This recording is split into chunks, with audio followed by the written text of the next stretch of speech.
আবারও সবাইকে স্বাগতম আজকে টিউটোরিয়ালে। শুরু করে দিচ্ছি আজকে টিউটোরিয়াল। লাস্ট টিউটোরিয়াল আমি আপনাদেরকে দেখেছিলাম কীভাবে আমরা কন্ট্রোলার ক্রিয়েট করতে পারি এবং সেখানে আমরা এপিআই লিখতে পারি, এপিআই ক্রিয়েট করতে পারি। ফাইন, আমরা ভ্যালুজ একটা কন্ট্রোলার নিয়েছিলাম এবং সেখানে একটা এপিআই অ্যাকশন লিখেছিলাম, সেটা হচ্ছে গেট নেম, যেটা এসটিডিপি গেট মেথড, যেখানে জাস্ট একটা স্ট্রিং রিটার্ন করে, জাস্ট রিটার্ন আমরা হার্ড করে এটা রিটার্ন করলাম। ফাইন, তো এই টিউটোরিয়ালে আমি আপনাদের সাথে আলোচনা করবো রাউটিং নিয়ে। সো কীভাবে আমরা এপিআইটাকে রাউটিং করতে পারি। ফাইন, সাপোজ ধরেন আমি আরেকটা এপিআই লিখি এসটিডিপি গেট, সাপোজ জাস্ট আমি একটু লিখে যাই বোঝার জন্য, গেট ফুল নেম, জাস্ট একটা এপিআই লিখলাম গেট ফুল নেম, যেটাকে কল করলে একটা গেট ফুল নেম দেয়। সো একটা নাম দিলাম, ওকে। আচ্ছা, আরেকটা এপিআই লিখলাম যেটা হচ্ছে get method, action method, right? Fine, এবার আমরা রান দিই, তাহলে দেখতে পাবো যে আসলে কী হচ্ছে। তো রান দিলাম অ্যাপ্লিকেশনটা। সো ঠিক আগের মতোই সোয়েগার ওপেন হচ্ছে না, কোনো একটা প্রবলেম আছে। আচ্ছা, যাই হোক, যেহেতু অ্যাপ্লিকেশন রান হয়েছে, সো আমরা একটু কল করা ট্রাই করি। তাহলে কল করতে হয় যেন কীভাবে, আমাদের ভ্যালু এপিআই স্ল্যাশ ভ্যালু, আমরা যখন এটাকে কল করি আমাকে অলরেডি এক্সেপশন দিচ্ছে। So an unhandled exception occur while processing the request, আমি যখন রিকোয়েস্টটা করি তখন একটা এক্সেপশন আসতেছে। তো এইখানে যে এক্সেপশনটা দিচ্ছে সেটা হচ্ছে অ্যাম্বিগুয়াস ম্যাচ এক্সেপশন। অ্যাম্বিগুয়াস মানে হচ্ছে অনিশ্চিত। দেখেন, আমরা যেই the request match multiple in points match, আমরা যেই ভ্যালু লিখলাম, সো ভ্যালু লেখার পর এখানে অলরেডি মাল্টিপল রিকোয়েস্ট আছে, মাল্টিপল রিকোয়েস্টের সাথে ম্যাচ করে, বাট এখন কোনটা সে কল করবে সে বুঝতে পারতেছে না, অনিশ্চিত হয়ে গেল। যেমন দেখেন, আমি এখানে এপিআই লিখার পর ভ্যালু দিলে এই কন্ট্রোলারটা কল হয়। সো বাই ডিফল্ট যেহেতু একটা অ্যাকশন ছিল, তার মানে সে ধরে নিছে এই অ্যাকশনটাকে কল করতেছি। যেহেতু এখন গেট মেথড দুইটা হয়ে গেছে, এখন আসলে সে কোনটাকে কল করবে সে বুঝতে পারতেছে না, এইটাকে কল করবে না এইটাকে কল করবে। সো যেহেতু আমরা এই প্রবলেমে পড়ে যাচ্ছি, সো এখন আমাদেরকে রাউটিং ইউজ করতে হবে, যাতে আমরা এইটার জন্য একটা নাম দিব, এইটার জন্য একটা নাম দিব। তার মানে আমরা এপিআই স্ল্যাশ কন্ট্রোলারের নাম থাকবে, তারপর আমাকে এই নাম দিলে তখন ওই মেথডটা কল হবে, আদারওয়াইজ হবে না। ওকে, তাহলে এখানে আমি রাউট অ্যাট্রিবিউট ইউজ করি। সো রাউট, আপাতত আমি এখানে লিখলাম গেট, ওকে, গেট লিখলাম। সো এইখানে আমি রাউট দিচ্ছি, রাউট, এইখানে গেট ফুল নেম, ওকে। আচ্ছা, তো আমি এখানে হট রিলোড দিব। সো এটা ভিজুয়াল স্টুডিও 2022 এর নতুন ফিচার, যেটা বাই ডিফল্ট থাকে। তো আপনি যদি কোনো চেঞ্জ করেন আপনাকে ক্লোজ করে রান করার দরকার হয় না, তো আপনি হট রিলোড দিলেই আপনার সেটা কাজ করবে।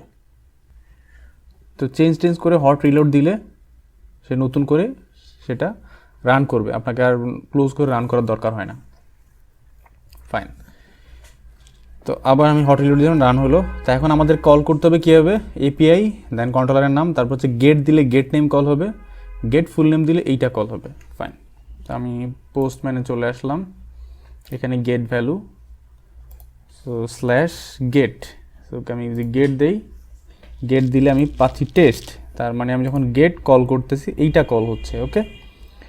আর যদি গেট ফুল নেম দিই তখন দেখি কোনটা কল হয়। তো গেট ফুল নেম দেন এমডি রাসেল। সো এখন আর তার প্রবলেমটা নাই, ওকে। এখন তার প্রবলেমটা চলে গেছে, সে এখন বুঝতে পারতেছে আসলে আমি এখন কোনটা কল করতে চাচ্ছি। আমি যদি আবার আগের মতো ভ্যালু কল করি,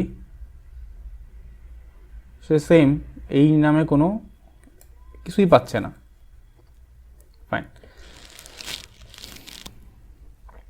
তো এবার আমি চলে আসলাম কন্ট্রোলারের মধ্যে। তো এখানে আমরা যদি এখানে রাউট ইউজ করতে পারি আলাদা করে, তো এখানে যে রাউটিং আমরা করব, তো এখানে আমরা যে রাউটিংগুলো করি, তো এখানে চাইলে স্পেসিফিক নাম দিতে পারেন, ইউনিক।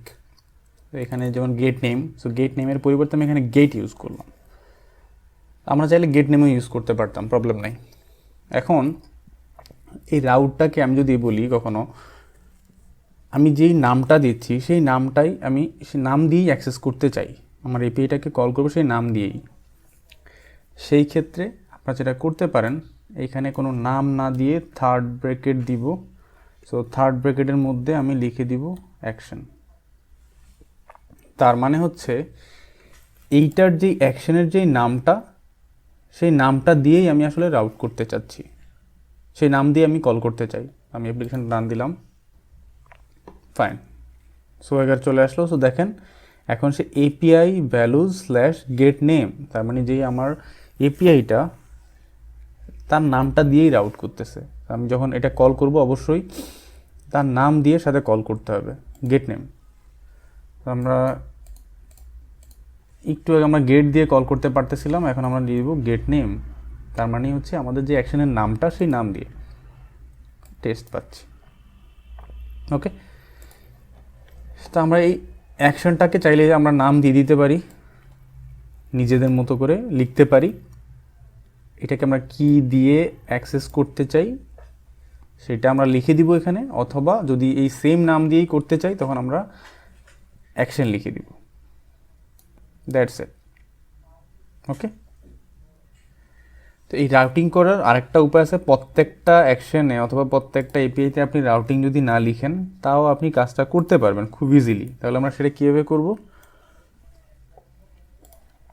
আমরা এপিআইতে যখন লিখি, এপিআই এই কন্ট্রোলারটা রাউটিং করি, তখন চাইলে আমরা এখানে কন্ট্রোলার, এখানে অ্যাকশনটাও লিখে দিতে পারি, জাস্ট অ্যাকশন। তার মানে হচ্ছে আমার এখানে যতগুলো অ্যাকশন আছে সেই অ্যাকশনগুলো দিয়েও আমি চাইলে অ্যাক্সেস করতে পারবো প্রত্যেকটা অ্যাকশনকে। এইটা লিখে দিলে আপনার প্রত্যেকটা কন্ট্রোলার উপর আপনাকে রাউটার লিখতে হবে না। তো আমরা চাইলে একবার লিখেও প্রত্যেকটাকে ম্যানেজ করে দিতে পারি ইজিলি এক লাইনের মাধ্যমে।